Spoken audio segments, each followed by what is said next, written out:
అంతర్వేదిలో లక్ష్మీ నరసింహస్వామి వారి దేవస్థానం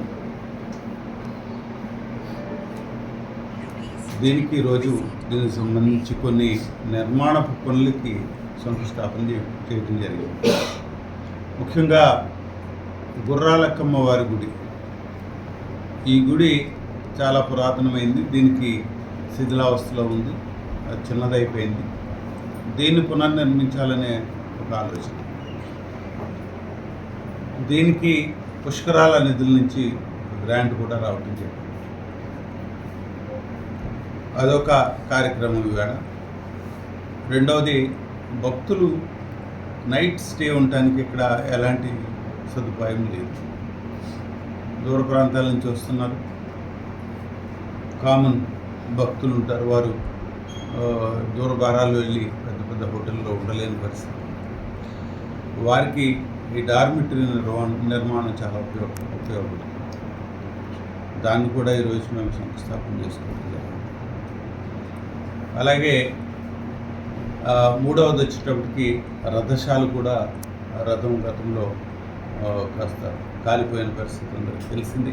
ఒక 5-6 సంవత్సరాల క్రితం రథశాల కూడా పాక్షికంగా దెబ్బతిన్న పరిస్థితి. దాన్ని పునర్నిర్మించుకోవాల్సిన అవసరం. ఈ 3 పనులకు కానీ ఈరోజు శంకుస్థాపన చేసుకోవడం. అలాగే ఆంజనేయ స్వామి వారి ఆలయం కూడా గ్రాంట్ వచ్చింది. దాన్ని కూడా త్వరలోనే శంకుస్థాపన చేసుకోబోతున్నాం. ఆగస్టు 27వ తారీఖున దానికి ఒక తేదీని నిర్ణయించడం జరిగింది, ముహూర్తాన్ని నిర్ణయించడం జరిగింది. అలాగే పశువుల శాల కూడా ఒకటి నిర్మించుకుంటూ ఉన్నాం. ఎందుకంటే ఇక్కడ పశువుల వల్ల భక్తులు ఇబ్బంది పడుతూ ఉన్నారు. దాన్ని తొలగించడం కోసం ఇక్కడుండే పశువులను సాధారణంగా ఇక్కడ ఏం చేస్తున్నారంటే దూరాల నుంచి తీసుకొచ్చి ఇక్కడ వదిలేళ్ళిపోవడం, అవి ఇక్కడ ఆలనా పాలన లేకుండా భక్తుల్ని డిస్టర్బ్ చేసే పరిస్థితి కనిపిస్తుంది. ఈ పశువుల్ని సరైన పద్ధతిలో పోషించడానికి వీలుగా ఒక పశువుల శాల కూడా మేము నిర్మించడానికి ప్రయత్నం చేస్తాం. ఇట్లా కొన్ని కార్యక్రమాలు ఇప్పటికి ప్లాన్ చేసుకుంటాం. వాటిని ముందుకు తీసుకెళ్ళడం చేస్తాము. ఎందుకంటే రాబోయే కళ్యాణం అనేది కొంచెం ముఖ్యమైన రోజుల్లో రాబోతుంది. ఏదైతే 10 లక్షల మంది భక్తులు అంతర్వేది దేవస్థానానికి రావాలి, లక్ష్మీ నరసింహస్వామి వారిని దర్శించుకోవాలి, కళ్యాణాన్ని తిలకించాలని మనం అనుకున్నాము. అది ఆ కళ నెరవేరబోతుంది. సో అది ఈ స్నానం కూడా, సముద్ర స్నానం కూడా హాలిడే రేసులు రావటం వచ్చే కళ్యాణానికి, ఇవన్నీ కూడా భక్తుల సంఖ్య పెరిగే అవకాశం ఉంది. దానికి సరిపడా సౌకర్యాలు మనం ఇంప్రూవ్ చేసుకోవాల్సిన అవసరం ఉంది. దానిలో భాగంగా ఈరోజు కొన్ని చేస్తాము. సుమారుగా 3.5 కోట్లతో మనం అభివృద్ధి చేస్తాము. అలాగే సముద్ర స్నానానికి వెళ్ళే ఆ రోడ్డు పెద్ద చేయాలి, ఒక 10 మీటర్స్ విడుతుతో చేయాలని చెప్పి ప్లాన్ చేస్తాము. అలాగే ఈ మెయిన్ రోడ్డు అంతర్వేదిపాలెం నుంచి ఇక్కడికి టెంపుల్ వరకు వచ్చే రోడ్డు 13.5 కిలోమీటర్లు, 10 కిలోమీటర్లు కంప్లీట్ అయింది. ఇంకా 3.5 కిలోమీటర్లు సుమారు పూర్తి కావాల్సింది, డబుల్ లేన్. దాన్ని కూడా మేము ప్రయత్నం చేస్తాము. అలాగే ఏటుగట్టు రోడ్డు, ఇది సుమారుగా 11 కిలోమీటర్ల దూరం.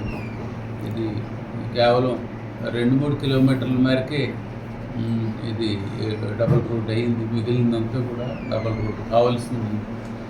ఇవన్నీ రోడ్లన్నీ కూడా మనకి సరిగా చేసుకున్నట్టయితే భక్తులకి సౌకర్యం ఉంటుంది. కాబట్టి రోడ్ల మీద దృష్టి పెట్టాలని చెప్పి ప్రయత్నిస్తూ ఉన్నాం. అలాగే బస్సులు రావడానికి బస్ టెర్మినల్ కూడా ఒకటి ప్లాన్ చేసుకోవాలి. ఎందుకంటే లార్జ్ స్కేల్ సుమారు 150 బస్సెస్ వస్తున్నాయి.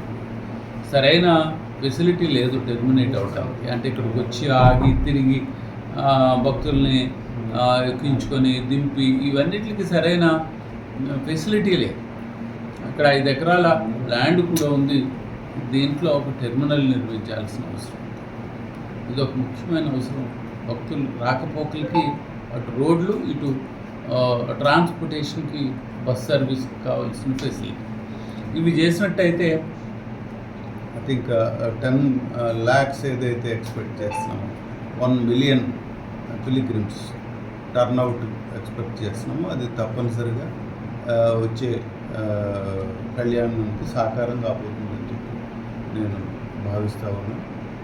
దీంతోపాటు మిగిలిన మన కోనేరు నిర్మాణం కానీ, లేకపోతే ఈ కాంపౌండ్ వాల్ కానీ, లేకపోతే ఎత్తి చేసుకోవడం కానీ, ఇవన్నీ కూడా ఇంకా పెండింగ్ ఉన్నాయి.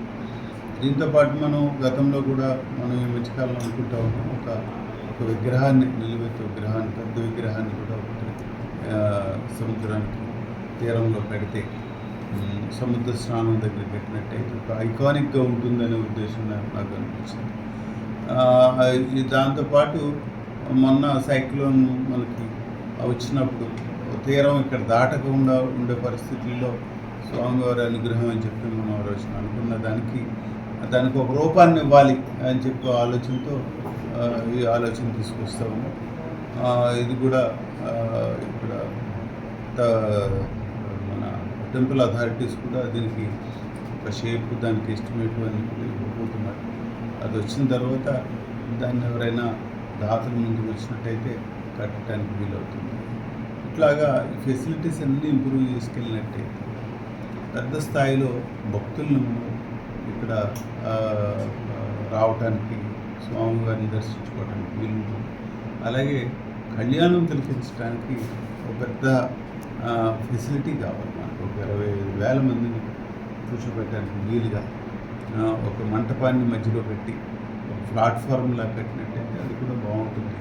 కొన్ని రూమ్స్ కూడా, ఎకానమీ రూమ్స్ కూడా కట్టాలనే ఆలోచన కూడా ఉంది మనకి. తొందరలోనే స్టార్ట్ చేస్తాం. సో ఇవన్నీ కూడా మనం కనుక ఈ ప్లాన్స్ అన్నీ కూడా రియాలిటీకి వచ్చినట్టయితే తప్పనిసరిగా ఇది ఒక మంచి